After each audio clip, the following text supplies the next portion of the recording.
أعوذ بالله من الشيطان الرجيم بسم الله الرحمن الرحيم ورب اشرح لي صدري ويسر لي أمري واحلل عقدة من لساني يفقهوا قولي ربنا زدنا علما اللهم فقهنا في الدين آمین یا رب العالمین۔ آغاز ہوتا ہے جی رکوع نمبر 14 کا، اس کی تفسیر کو دیکھتے ہیں۔ اللہ رب العزت ارشاد فرماتے ہیں وقالت الیہود۔ اچھا، ایک اور بات کی قوم کے لیے لفظ کو جو استعمال کیا گیا یہاں پر قالتی، یہاں پر مؤنث کا صیغہ استعمال کیا گیا ہے۔ وقالت الیہود لیست النصارى على شيء وقالت النصارى ليست اليهود على شيء وهم يتلون الكتاب۔ اللہ رب العزت یہاں پر اس آیت کے اندر، آیت نمبر ہم 113 پہ ہیں، اور اللہ تعالیٰ ارشاد فرماتے ہیں یہاں پر اس آیت کے اندر کہ اور یہودیوں نے کہا کہ نصارہ کسی چیز پر نہیں ہیں، اور نصارہ نے کہا کہ یہودی کسی چیز پر نہیں ہیں، حالانکہ وہ کتاب پڑھتے ہیں۔ اسی طرح ان لوگوں نے بھی جو کچھ علم نہیں رکھتے ان کی بات جیسی بات کہی، یعنی کہ کون سے لوگ جن کو علم نہیں، مشرکین مکہ، انہوں نے بھی ان جیسی بات کہی۔ اب اللہ ان کے درمیان قیامت کے دن ان کے بارے میں فیصلہ کرے گا جس میں وہ اختلاف کیا کرتے تھے۔ فاللہ یحکم بینہم ویوم القیامت فیما کانوا فیہ یختلفون، یعنی اللہ تعالیٰ روز قیامت ان کے درمیان فیصلہ کر دے گا جن کے بارے میں وہ اختلاف کرتے تھے، یعنی اللہ تعالیٰ کی کتاب کے بارے میں، اللہ تعالیٰ کے دین کے بارے میں، اسلام کے بارے میں۔ اب تورات میں مسیح علیہ السلام کی نبوت کا ذکر موجود تھا، اور یہودی اسے پڑھتے اور جانتے تھے۔ اسی طرح انجیل میں موسیٰ علیہ السلام کی نبوت کا ذکر اور تورات پر عمل کا حکم موجود تھا، اور نصارہ اسے پڑھتے اور جانتے تھے، مگر تعصب اور ضد میں جب چونکہ وہ آ چکے تھے، آ کر ہر ایک نے دوسرے کے بارے میں کہا کہ وہ سرے سے کسی بھی چیز پر نہیں۔ افسوس کہ مسلمان بھی جب فرقوں میں تقسیم ہوئے تو ہر ایک نے یہ جانتے ہوئے بھی کہ دوسرے فرقے کی بات قرآن و سنت کے مطابق ہے، اسے غلط، اور اپنے فرقے کی بات کو اپنے دوسرے فرقے کی بات کو غلط اور اپنے فرقے کی بات کو درست قرار دیا۔ نتیجہ آج ہم سب دیکھتے ہیں کہ مسلمان ٹکڑوں ٹکڑوں میں بٹ گئے، یہ امت مسلمہ بہت فرقوں میں بٹ گئی۔ یقین جانیے کہ میرا کام اور ہم سب کا کام یہاں پہ فرقہ واریت کرنا ہرگز نہیں ہے، نہ ہی فرقہ واریت کو پھیلانا ہے۔ ہمارا کام صرف اور صرف میرے رب کے کلام کو پڑھنا، اس کو سیکھنا اور اس کو سمجھنا ہے، نہ کسی فرقے سے نفرت کرنا اور نہ کسی فرقے کو بڑھاوا دینا ہے، بلکہ ہمارا کام صرف اور صرف اللہ تعالیٰ کی کلام کو، اس کی کتاب کو کے بارے میں بیان کرنا ہے، بلکہ امت مسلمہ کو جوڑنا ہے آپس میں۔ جب امت مسلمہ یقیناً آپس میں جڑ جائے گی تو یقیناً اللہ تعالیٰ ان کا روح پوری دنیا پر طاری کر دے گا، لیکن بدقسمتی سے ہم امت مسلمہ آپس میں جڑ ہی نہیں پا رہے۔ اس کی سب سے بڑی اہم وجہ یہی ہے کہ ہم ایک دوسرے سے، ہم اپنے اپنے فرقے کے اندر اتنی بری طرح سے مگن ہوئے ہیں کہ ہم میں سے کوئی بھی دین اسلام کو صحیح طریقے سے عمل کرنے کی کوشش نہیں کر رہا، بلکہ ایک دوسرے کے اوپر یہ اس چیز میں لگے ہوئے ہیں کہ ہم میں سے کون درست ہے اور کون غلط ہے۔ اللہ تعالیٰ نے یہاں پر جو لفظ استعمال کیا قال الذین لا یعلمون، علم سے مراد وحی کا علم ہے، اور اس سے مراد مشرکین عرب ہیں جو وحی الہی کا کچھ علم نہیں رکھتے تھے۔ ان کے علاوہ وہ تمام لوگ جو آسمانی ہدایت سے بالکل ہی بے پرواہ تھے، جن کو کوئی آسمانی کتاب کا کوئی علم نہیں تھا، اس میں شامل ہیں جو بت پرست تھے۔ ان سب نے بھی یہود اور نصارہ کی طرح اپنے سوا سب کو سرے ہی سے غلط قرار دیا۔ فرمایا اب ان کا فیصلہ قیامت کے دن اللہ تعالیٰ ہی فرمائے گا، یعنی یہ جس بارے میں اختلاف کر رہے ہیں ان کے بارے میں فیصلہ اللہ تعالیٰ ہی قیامت کے روز فرمائے گا کہ کون درست ہے اور کون غلط ہے۔ وَمَنْ أَظْلَمُ مِمَّنْ مَنَعَ مَسَاجِدَ اللَّهِ أَنْ يُذْكَرَ فِيهَا اسْمُهُ وَسَعَى فِي خَرَابِهَا، اور اس سے زیادہ ظالم کون ہے جو اللہ کی مسجدوں سے منع کرے کہ ان میں اس کا نام لیا جائے اور ان کی بربادی کی کوشش کرے۔ اولئک ما کان لہم ان یدخلوها الا خائفین، اللہ تعالیٰ فرماتے ہیں یہ لوگ، ان کا حق نہ تھا کہ ان میں داخل ہوتے مگر ڈرتے ہوئے۔ ان کے لیے دنیا ہی میں ایک رسوائی ہے، لہم فی الدنیا خزی ولہم فی الآخرۃ عذاب عظیم، ان کے لیے دنیا میں ہی ایک رسوائی ہے اور ان کے لیے آخرت میں بہت بڑا عذاب ہے، بہت بڑا، چھوٹا نہیں۔ اللہ نے فرمایا کہ ان کے لیے بہت بڑا عذاب ہے۔ اپنے گروہ کو حق پر اور اپنے سوا سب کو غلط قرار دینے والے یہ سب لوگ غور کریں کہ ظلم کے ناجائز ہونے پر تو سب کا اتفاق ہے، پھر اس سے بڑا ظالم کون ہے جو اللہ کی مسجدوں سے منع کرے کہ ان میں اس کا نام لیا جائے اور انہیں ویران کرنے کی کوشش کرے۔ یہ کام مشرکین مکہ نے کیا کہ مسلمانوں کو پہلے مکہ سے نکالا، پھر ان کا مکہ میں داخلہ، حتیٰ کہ حج اور عمرہ کے لیے بھی آنا بند کر دیا۔ ان سے پہلے نصارہ جو تھے، ان کے نصارہ کا ٹائٹس کے زمانے میں بیت المقدس پر قبضہ ہوا۔ نصارہ کا ٹائٹس، الف اور حمزہ اور ٹے سین، ٹائٹس کے زمانے میں بیت المقدس پر قبضہ ہوا تو انہوں نے یہودیوں کا داخلہ بیت المقدس میں بند کر دیا۔ یہ کیسی حق پرستی ہے کہ جب تمہارا قبضہ ہو جائے تو تم دوسروں کو عبادت کے لیے منع کر دو، روک دو۔ اللہ تعالیٰ نے پھر آگے جو لفظ استعمال کیا الا خائفین، یعنی ایسے ظالم لوگ کا اللہ کی مساجد کا متولی ہونا تو درکنار، ان کا تو داخلہ بھی ڈرتے ہوئے ہونا چاہیے۔ کوئی اللہ تعالیٰ کی مسجدوں کا متولی نہیں ہو سکتا الا کہ اللہ تعالیٰ کا متقی وہ بندہ ہو جس کے دل میں خوف اور ڈر ہو، اور وہ اللہ تعالیٰ کی راہ میں آنے والے لوگوں کو وہاں پر روکے نہیں، کہ ان کا داخلہ، اللہ کہتے ہیں کہ ان کا تو داخلہ اللہ کے گھر میں ڈرتے ہوئے ہونا چاہیے کہ انہوں نے کوئی شرارت کی تو سزا سے نہیں بچ سکیں گے، ان کے لیے دنیا ہی میں ایک رسوائی ہے۔ اللہ تعالیٰ کا یہ فرمان سچ ثابت ہوا، یہود اور نصارہ اور مشرکین تینوں نے اپنے کیے کی سزا پائی۔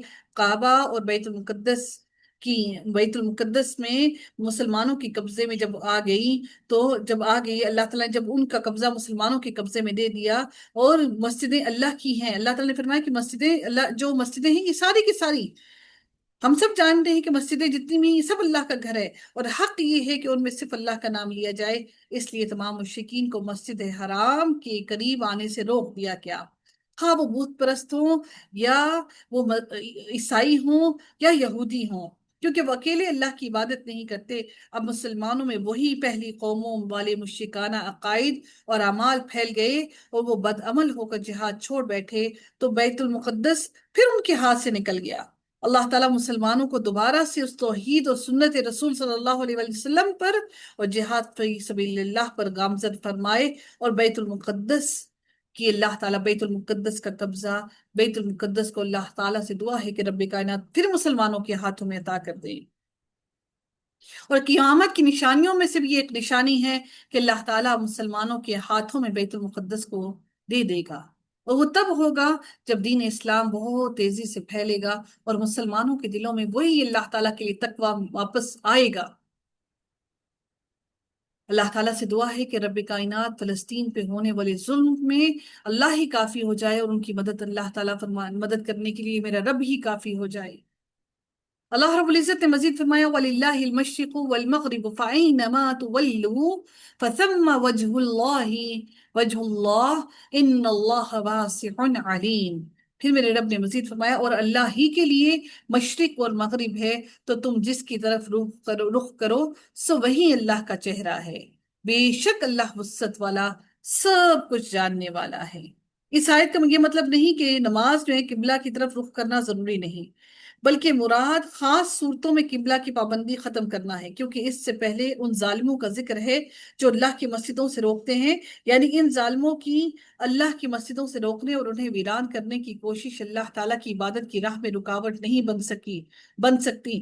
مشرق اور مغرب کا مالک اللہ ہی ہے، سو انسان کو قبلہ کی طرف رخ کرنے میں اگر کوئی دشواری ہو، دشمن کا خوف ہو یا قبلہ معلوم نہ ہو سکے تو جس طرف منہ کر کے نماز پڑھ لے درست ہے۔ سنن ابی داود کی حدیث میں ہے کہ کتاب صلاۃ السفر میں ہے کہ رسول اللہ صلی اللہ علیہ وسلم نے عبداللہ بن انیس رضی اللہ تعالیٰ عنہ کو بھیجا کہ وہ خالد بن سفیان کو قتل کرتے ہیں، کیونکہ وہ رسول اللہ صلی اللہ علیہ وسلم کے مقابلے کے لیے فوج جمع کر رہا تھا۔ وہ انہیں ارنا یا عرفات میں نظر آ گیا، جہاں عبداللہ بن انیس کا چہرہ کعبہ کی مخالف سمت تھا۔ ادھر عصر کا وقت ہو گیا تو انہوں نے نماز فوت ہونے کے خدشے کے پیش نظر وہاں دشمن کی طرف چلتے چلتے نماز پڑھ لی، پھر جا کر اسے قتل کر دیا۔ سفر کی حالت میں نفل نماز کی متعلق اجازت ہے کہ وہ سواری پر پڑھ لی جائے، خواہ رخ کسی بھی سمت کسی بھی جانب ہو۔ چنانچہ ابن عمر رضی اللہ تعالیٰ عنہ فرماتے ہیں کہ مکہ سے مدینے کی طرف آتے ہوئے رسول اللہ صلی اللہ علیہ وسلم اپنی اونٹنی پر نفل نماز پڑھتے رہتے تھے۔ اس کا رخ جدھر بھی ہوتا، فرماتے ہیں کہ اسی کے بارے میں یہ آیت اتری ہے کہ فَأَيْنَمَا تُوَلُّوا فَثَمَّ وَجْهُ اللَّهِ۔ فَأَيْنَمَا تُوَلُّوا کا ایک معنی حَيْثُمَا تُوَلُّوا، یعنی کہ جہاں بھی تم رخ کر لو بھی کیا گیا ہے۔ یہ مجاہد کا قول ہے۔ اس صورت میں بھی اس کا تعلق پہلی آیت سے ہے، یعنی اگر تمہیں اللہ کی مسجدوں سے روک لیا جائے تو تم جس جگہ بھی ہو نماز کو پڑھ لو۔ لیکن ایک بات یاد رکھیے گا کہ جو فرض نماز ہے اس کے لیے آپ لوگوں کا قبلہ رخ ہونا اور قیام کا کرنا لازم ہے، کہ آپ سواری پر سوار ہو کر فرض نماز کو ادا نہیں کر سکتے ہیں، اس کے لیے آپ کا قیام کرنا لازم ہے۔ ٹھیک ہے؟ جیسے ہم لوگ کرتے ہیں نا، بسوں میں بیٹھے ہوئے ہیں تو ہم نماز پڑھنے کے لیے وہیں پہ بس پہ بیٹھ کے نماز پڑھ لیتے ہیں، گاڑی میں بیٹھے ہیں تو وہیں گاڑی میں بیٹھ کے نماز پڑھ لیتے ہیں، ایسے فرض نماز نہیں ہوتی ہے۔ ٹھیک ہے؟ اللہ رب العزت، ہاں نفلی نماز آپ پڑھ سکتے ہیں، نفل آپ پڑھ سکتے ہیں، اس کے لیے قیام ضروری نہیں، لازم نہیں، لیکن فرضی نماز کے لیے، فرض کے لیے قیام لازم ہے۔ پھر میرے رب نے فرمایا وَقَالُوا اتَّخَذَ اللَّهُ وَلَدًا سُبْحَانَهُ بَل لَّهُ مَا فِي السَّمَاوَاتِ وَالْأَرْضِ كُلٌّ لَّهُ قَانِتُونَ۔ اللہ تعالیٰ فرماتے ہیں اور انہوں نے کہا اللہ نے کوئی اولاد بنا رکھی ہے، وہ پاک ہے، بلکہ اسی کا ہے جو کچھ آسمانوں میں ہے اور جو کچھ زمین ہے، سب اسی کے فرما بردار ہے۔ ہمیں اولاد کی کیوں ضرورت ہوتی ہے؟ ہمیں کیوں اولاد کی ضرورت پیش آتی ہے؟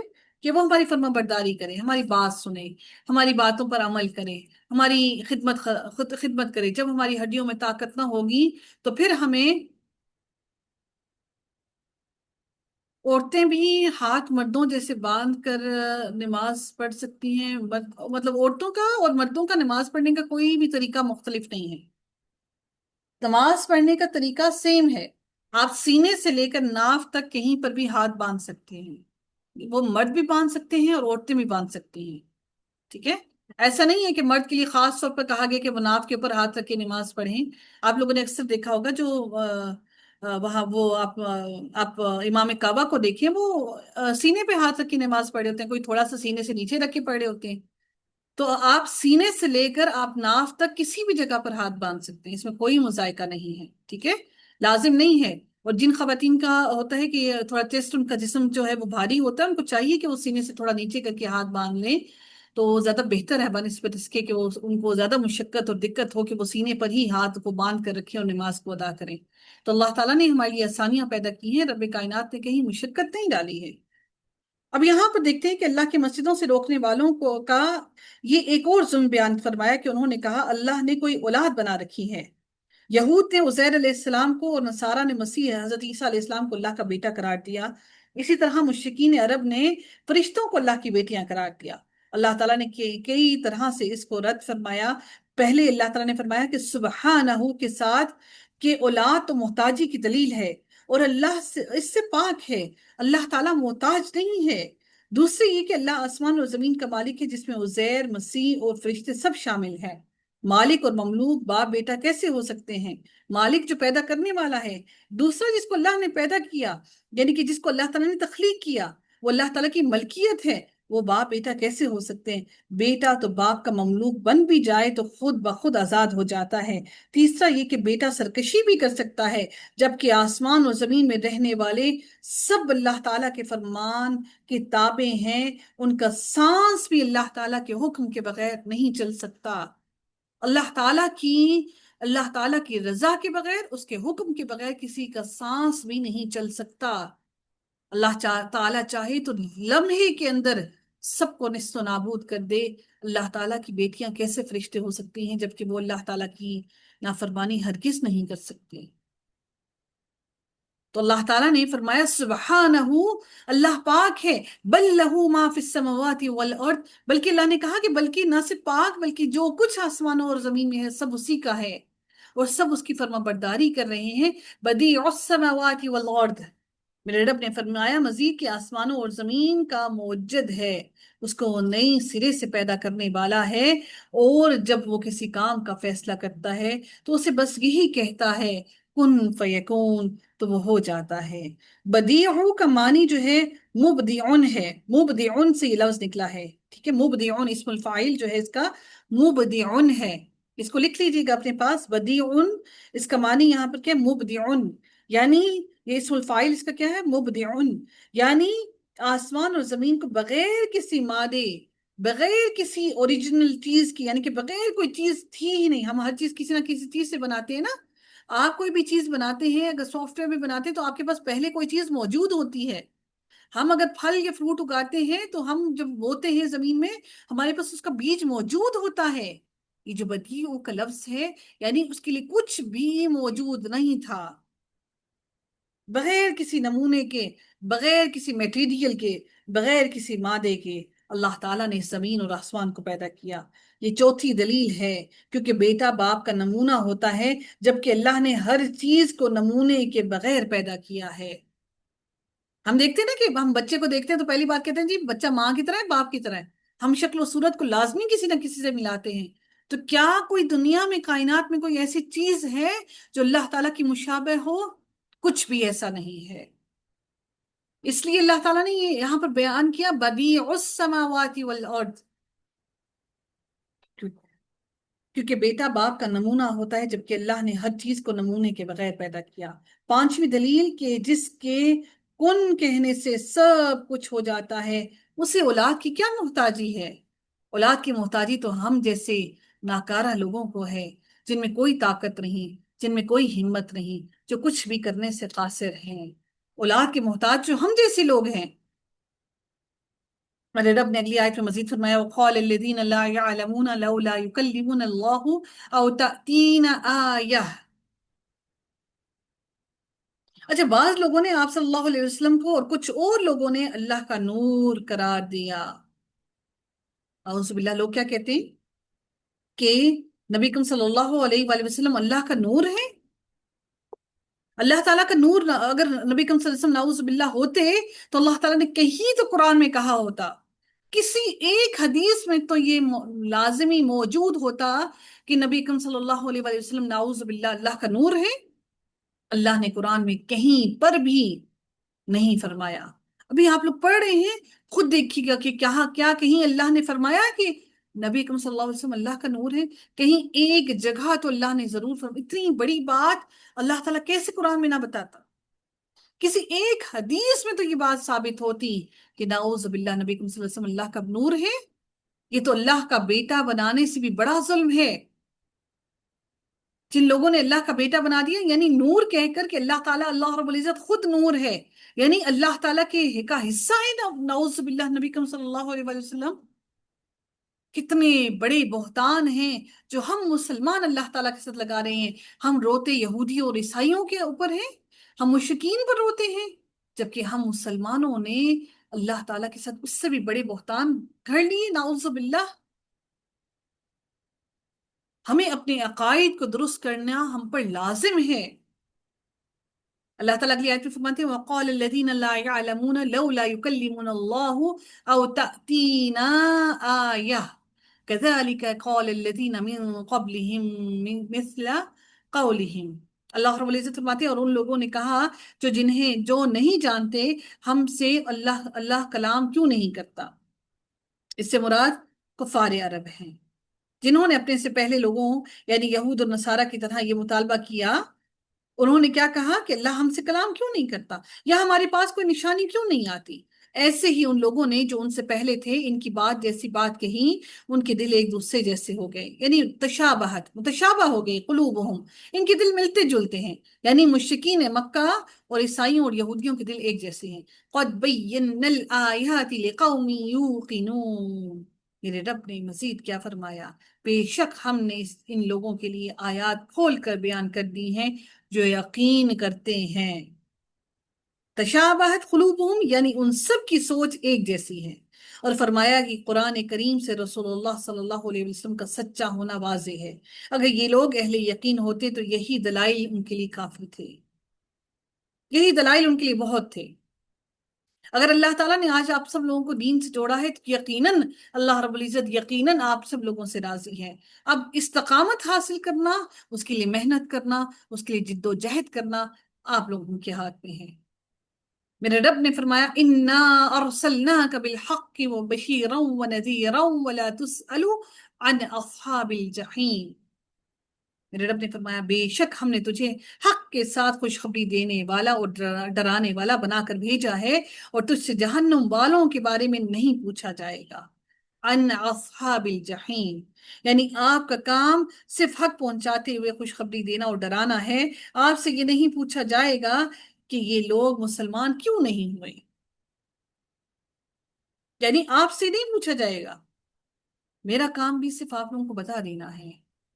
آپ میں سے اگر کوئی بھی انسان، اللہ تعالیٰ نے آپ کے گھر تک، آپ کے دروازے تک قرآن کا علم آپ کے گھر کے اندر داخل کیا، اگر ہم میں اگر کوئی کوتاہی رہ گئی، ہم نہ حاصل کر سکے، تو اس کا سوال ہم سے خود کیا جائے گا، کوئی اور اس کا ذمہ دار نہیں ہوگا۔ اللہ تعالیٰ نے آپ لوگوں کو بڑے اچھے ساتھی دیے جو آپ کو پکڑ پکڑ کے لائے، اور جو آپ لوگوں کے اساتذہ ہیں وہ اللہ نے آپ کے لیے ایک تحفہ بھیجا ہے۔ ان اساتذہ کرام کی، ان اساتذہ کی قدر کیجئے کہ یہ وہ ہے جو دنیا داری میں نہیں آپ کو انوالو کر رہے، یہ وہ ہے جن کو آپ کی آخرت کی فکر ہے، یہ وہ ہے جو آپ کو اللہ کی رضا کے لیے محبت کرتے ہیں، یہ وہ ہے جو اللہ کی رضا کے لیے، اللہ کو راضی کرنے کے لیے آپ کو اپنے ساتھ جنت میں لے جانے کے لیے کوشاں ہیں۔ یقیناً ان میں ان کا اپنا کوئی فائدہ نہیں، ہاں فائدہ یہ ضرور ہے کہ وہ نبی کی جو دی ہوئی رسپانسبلٹی ہے، جو اللہ کی دی ہوئی رسپانسبلٹی ہے، اس کو پورا کرنے کی کوشش میں سرگرم ہے۔ اللہ تعالیٰ ان سب سے راضی ہو جو اس کام میں سرگرم ہے، اور میرے رب سے دعا ہے کہ اللہ تعالیٰ آپ لوگوں کو بھی اپنے ہی ان لشکروں میں شامل کرے، آپ سب کی اور میری اولاد کو بھی اللہ تعالیٰ ان لشکروں میں شامل کرے جو اللہ تعالیٰ کے لشکر اس دنیا کے اندر اپنی رسپانسبلٹیز کو پورا کرنے، اپنے رب کو راضی کرنے کے لیے دن رات مگن ہے۔ اللہ تعالیٰ ہمیں دنیا کے ساتھ اپنی آخرت کی فکر بھی لگا کرنے والا بنا دے۔ وَلَن تَرْضَى عَنْكَ الْيَهُودُ وَلَا النَّصَارَى حَتَّى تَتَّبِعَ مِلَّتَهُمْ۔ میرے رب نے مزید کیا فرمایا، اور تجھ سے یہودی ہرگز راضی نہ ہوں گے۔ نبی کرم صلی اللہ علیہ وسلم کا کہا کہ آپ سے ہرگز یہودی، نبی سے راضی نہیں ہوں گے یہودی، کیا آپ سے مجھ سے راضی ہو سکتے ہیں؟ ہم کہتے ہیں ہمارے بہت اچھے دوست ہیں، بہت مخلص ہیں، کبھی ممکن ہی نہیں کہ وہ آپ سے راضی ہو جائیں، آپ سے دوستی کر لیں، آپ سے محبت کر لیں، امپاسبل۔ وَلَن تَرْضَى عَنْكَ الْيَهُودُ وَلَا النَّصَارَى حَتَّى تَتَّبِعَ مِلَّتَهُمْ۔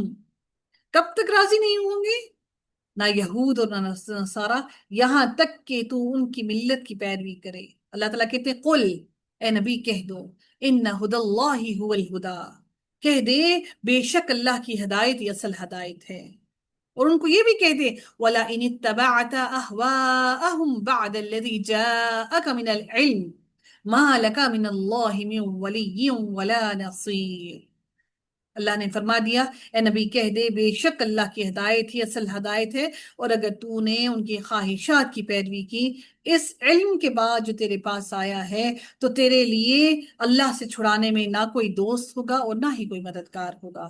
اس آیت میں سخت ترین وعید ہے کہ یہود اور نصارہ کو خوش کرنے کے لیے بالفرض اگر رسول اللہ صلی اللہ علیہ وسلم بھی ان کی خواہش کے پیچھے لگ جائیں تو ان کے بچنے کی بھی کوئی صورت نہیں۔ اس آیت کے مخاطب اگرچہ کہ رسول اللہ صلی اللہ علیہ وسلم ہے، مگر سمجھایا امت کو جا رہا ہے۔ احواء ہون کی جمع ہے، ہا واؤ دو زبر اور آگے یا آتا ہے، ہون کی احواء جمع ہے ہون کی، بامانی سمانی اس کا کیا ہے؟ خواہش، یعنی اصل ہدایت وہ ہے جو اللہ کی طرف سے آئے، اور وہ قرآن و سنت ہے۔ ان لوگوں کے پاس اصل ہدایت نہیں، صرف حسب خواہش بنایا ہوا دین ہے۔ بدت کو بھی ہوا کہتے ہیں، وہاں پر واؤ پر کھڑی زبر آتی ہے، ہوا، یعنی کہ خواہشات۔ دیکھیے دونوں الفاظ ایک ہی ہیں، میں آپ کو لکھ کر یہاں پہ بتاؤں کہ خواہشات کیا ہے، بدت کیا ہے، جو آپ اپنی خواہش کے مطابق کرتے ہیں، جو اللہ تعالیٰ کے دین سے نکل کر کرتے ہیں، وہ بدت ہے۔ بدت بھی کہتے ہیں ہوا کو، اور خواہش بھی کہتے ہیں اسی لفظ کو، کیونکہ وہ بھی دین میں اپنی خواہش کے مطابق بنا کر داخل کی جاتی ہے، جس طرح یہود اور نصارہ کو خوش کرنے کے لیے ان کی خواہشات کو، ان کی بدعات کی پیروی باعث سے ہلاکت ہے، اسی طرح کسی بھی بدعتی طبقے کو خوش کرنے کے لیے ان کی خواہشات اور بدعات کی پیروی کرنا بھی باعث سے ہلاکت ہے۔ تو میرے بچوں یاد رکھیے گا اس بات کو کہ دین کو بڑی مضبوطی سے پکڑنا دین کے بارے میں اپنے عقائد کو درست کرنا، دین کے بارے میں اس بات میں سختی کرنا کہ ہر چیز کا ریفرنس ڈھونڈنا، یہ آپ پر واجب ہے، واجب ہے آپ لوگوں پر۔ ایسے ہی دین اتنا کمزور اور اتنا بے وقت نہیں کہ ایسے ہی ہر بات پر اٹھ کر فوراً ہی اس پر عمل کر لیا جائے اور فوراً ہی اس پر یقین کر لیا جائے۔ میرا دین، میرے رب کا دین بڑا ہی اہم ہے۔ اسی دین کی بدولت میرے رب نے ہمیں دنیا بھی عطا کرنی اور میرے رب نے ہمیں آخرت بھی عطا کرنی ہے۔ جس دین پر ہماری ہمیشگی کی زندگی قائم ہونی ہے، کیا اس کی سمت درست نہیں ہونی چاہیے؟ الذین آتیناہم الکتاب یتلونہ حق تلاوتہ، اللہ تعالیٰ فرماتے ہیں وہ لوگ جنہیں ہم نے کتاب دی ہے اسے پڑھتے ہیں جیسے اسے پڑھنے کا حق ہے، یہ لوگ اس پر ایمان رکھتے ہیں۔ اللہ تعالیٰ فرماتے ہیں کہ اولئک یؤمنون بہ ومن یکفر بہ فاولئک هم الخاسرون، یہ لوگ اس پر ایمان رکھتے ہیں اور جو کوئی اس کے ساتھ کفر کرے تو وہی لوگ خسارہ اٹھانے والے ہیں۔ اہل کتاب کے اعمال بد کا ذکر کرنے کے بعد اب ان میں سے نیک اور اللہ سے ڈرنے والے لوگوں کا ذکر فرمایا گیا ہے کہ وہ کتاب کو اس طرح پڑھتے ہیں جس طرح اسے پڑھنے کا حق ہے۔ اس کا نتیجہ یہ ہے کہ وہ قرآن پر ایمان لاتے ہیں۔ اس کا اللہ تعالیٰ یعنی کہ وہ قرآن پر ایمان لاتے ہیں، اس سے مراد عبداللہ بن سلام اور ان کے ساتھی ہیں۔ معلوم اس سے یہ ہوا کہ حق کی تلاوت یہ ہے کہ اس میں تحریف نہ کی جائے، اس کے احکام پر عمل کیا جائے۔ قرآن کی تلاوت کا حق بھی یہی ہے۔ بعض لوگ حق سے مراد حروف کو ان کے مخارج سے ادا کرنا لیتے ہیں، لیکن یہ قرآن کے الفاظ کا حق نہیں ہے۔ حق تلاوتی ہی، جیسے اس کی تلاوت کرنے کا حق ہے۔ قرآن کی تلاوت کرنے کا حق کیا ہے؟ کوئی آپ میں سے مجھے ایک اس کا حق بتائے؟ جی انمیوٹ کیجئے گا، مجھے قرآن کی تلاوت کرنے کا حق بتائیے کیا ہے؟ قرآن کو سمجھ کے اس کے احکامات کو فالو کرنا۔ آپ کیسے اس پر عمل جیسے کریں گے؟ کیا آپ کو اگر معنی نہیں آتا ہوگا، آپ نے قرآن کو سمجھا نہیں، صرف اس کو پڑھتے جا رہے ہیں، تلاوت خوبصورت کیے جا رہے ہیں، تجوید کو بہترین کیے جا رہے ہیں، تو کیا ہم لوگ قرآن کی تلاوت کا حق ادا کر رہے ہیں؟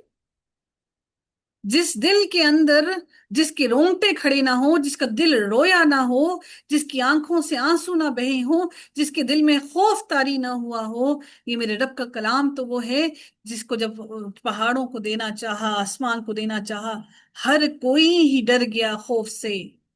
ہم اس کو پڑھے جا رہے ہیں، پڑھے جا رہے ہیں، ختم قرآن کیے جا رہے ہیں، کیے جا رہے ہیں، اور پتہ نہیں رمضان کے اندر ہم کتنی مرتبہ قرآن کو مکمل کر جاتے ہیں، لیکن ایک مرتبہ بھی ہماری آنکھوں سے آنسو نہیں چھلکتے، کیونکہ ہمارا ہمارا ہمارا ٹارگٹ کیا ہے؟ قرآن کو اتنی مرتبہ پڑھنا۔ اس کے بعد ظلم کیا ہے؟ ہم ایک دوسرے سے پوچھتے ہیں رمضان میں کتنے قرآن مکمل کیے، کتنے پڑھے؟ ہم اپنے رب کو کیسے فیس کریں گے روز قیامت کہ میرے رب نے اس کلام کو، اس قرآن کو میری اور آپ کی طرف بھیجا کہ ہم اس سے ہدایت حاصل کریں، اس کی تلاوت کا حق ادا کر دیں، اور ہم نے تو اس کو ایک مذاق بنا لیا۔ ہمارے دل میں کوئی خشیت اتری ہی نہ۔ وَمَن يَكْفُرْ بِهِ فَأُولَئِكَ هُمُ الْخَاسِرُونَ، جس نے میرے رب کے کلام کی ایک آیت کا انکار کیا، یقیناً اس نے اللہ تعالیٰ کے پورے قرآن کا تمام آیتوں کا مکمل طور پر انکار کر دیا۔ تو کفر کرنے سے مراد کیا ہے؟ انکار کرنا۔ ہم الخاسرون، وہی خسارہ اٹھانے والے ہیں۔ اللہ تعالیٰ ہم سب کو بہترین عمل کرنے والا بنائے۔ رب کائنات سے دعا ہے کہ میرا رب ہمارے ان گناہوں کی مغفرت فرما دے جن گناہوں کے سبب ہم اللہ کی رضا کے مطابق عمل کرنے سے قاصر ہیں۔ اللہ تعالیٰ ان گناہوں کی مغفرت فرما دے جن کی وجہ سے ہم اللہ تعالیٰ سے دوری اختیار کر رہے ہیں اور جن کی وجہ سے ہمارے دلوں میں وہ خشوع اور خضوع نہیں آ رہا۔ میرا رب ہماری عبادتوں میں وہ خشوع اور خضوع عطا کر دے۔ اللہ تعالیٰ ہمیں عمل کرنے والا بنا دے اور بہترین عمل کرنے والا بنا دے۔ اللہ تعالیٰ ہم سب کی مغفرت فرمائے، ہماری آنے والی نسلوں کو سنوار دے۔ میرے رب سے دعا ہے کہ ہمارے لیے ہر شر کو خیر میں بدل دے، ہمارے والدین کی مغفرت فرمائے، ہمارے اہل و عیال کو اس دین اسلام کے اندر مکمل طور پر داخل کر دے۔ وآخر دعوانا الحمد للہ رب العالمین، صلی اللہ تعالی علی خیرہ خلقہ اجمعین برحمتک یا ارحم الراحمین۔ سبحانک اللہم و بحمدک، نشہد ان لا الہ الا انت، نستغفرک ونتوب الیک۔ السلام علیکم ورحمۃ اللہ وبرکاتہ۔